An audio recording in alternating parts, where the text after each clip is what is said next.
Do you want to know how to do the reverse airbrush method? Watch and find out. Okay, how does this cordless airbrush system work? You conceal. I usually over conceal around my eyebrows because I don't want to use the foundation right around my eyebrows because I don't want overspray of the foundation. You do a couple of drops of your eyebrow airbrush color in here, and then you use the stencil.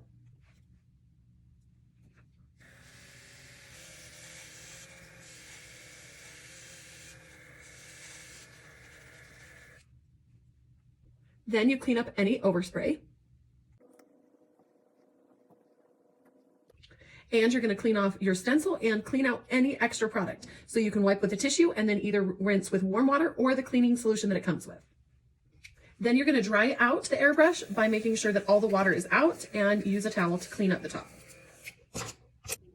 Now, if you are going to use a contour or blush of airbrush, you're going to do that first. It's going to be a reverse airbrush with contour and highlighting and blush. If you're going to use powder, then you're going to do foundation first. So I'm going to show you the reverse airbrush effect.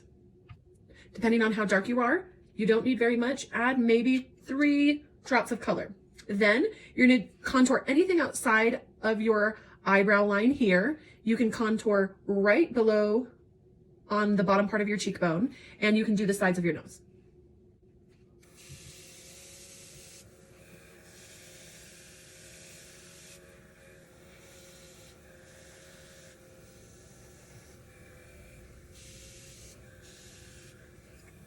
Now this will look a little bit crazy, but it will all blend out with a foundation after, so trust the process.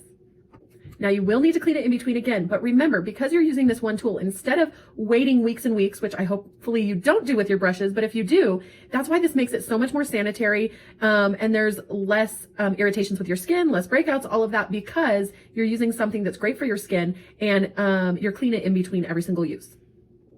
Now normally I will let it dry a little bit before you do blush, but with blush, my favorite shade is shade 1 because it is a little bit more of a peachy coral undertone, which will always make you look more youthful and younger. And so I usually recommend that for most of my clients. Do a couple of drops and then do just on the apples of your cheeks, and you're going to be blending it back just a little bit.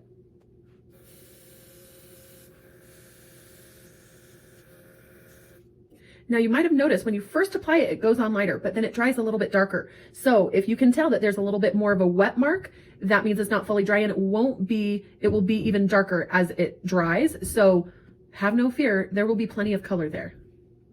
Now, because I want those to completely dry before you do another layer. Same thing with layers of foundation. You need them to completely dry, and you're better off doing lighter layers at first and then doing another layer. So another thing for newbies, I wouldn't recommend doing blush, contour, highlight, and foundation the first time you use it. Just try foundation, and then you can build up to that when you get used to the system, the product, and how it all works. So I will be back. I'm going to do my eyeshadow in between I do foundation.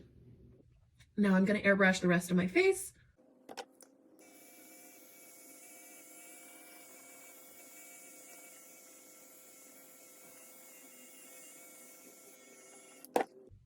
Now you can always let it air dry, or if you push the button back all the way almost to the off position, it will only do air instead of the product, and you can air dry your face.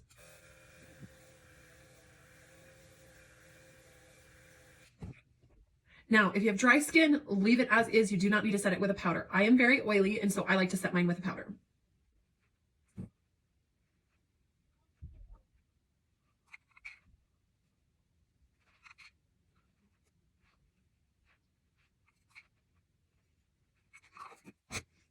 Now this is where if you wanted to add any more contour or highlight powder, you can add it on top. If I blended it out a little bit too much, then I'll add just a little bit more blush just on the apples of my cheeks, because I really want to get that healthy glow.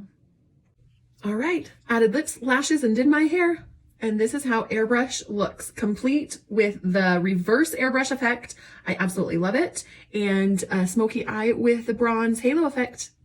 Thanks.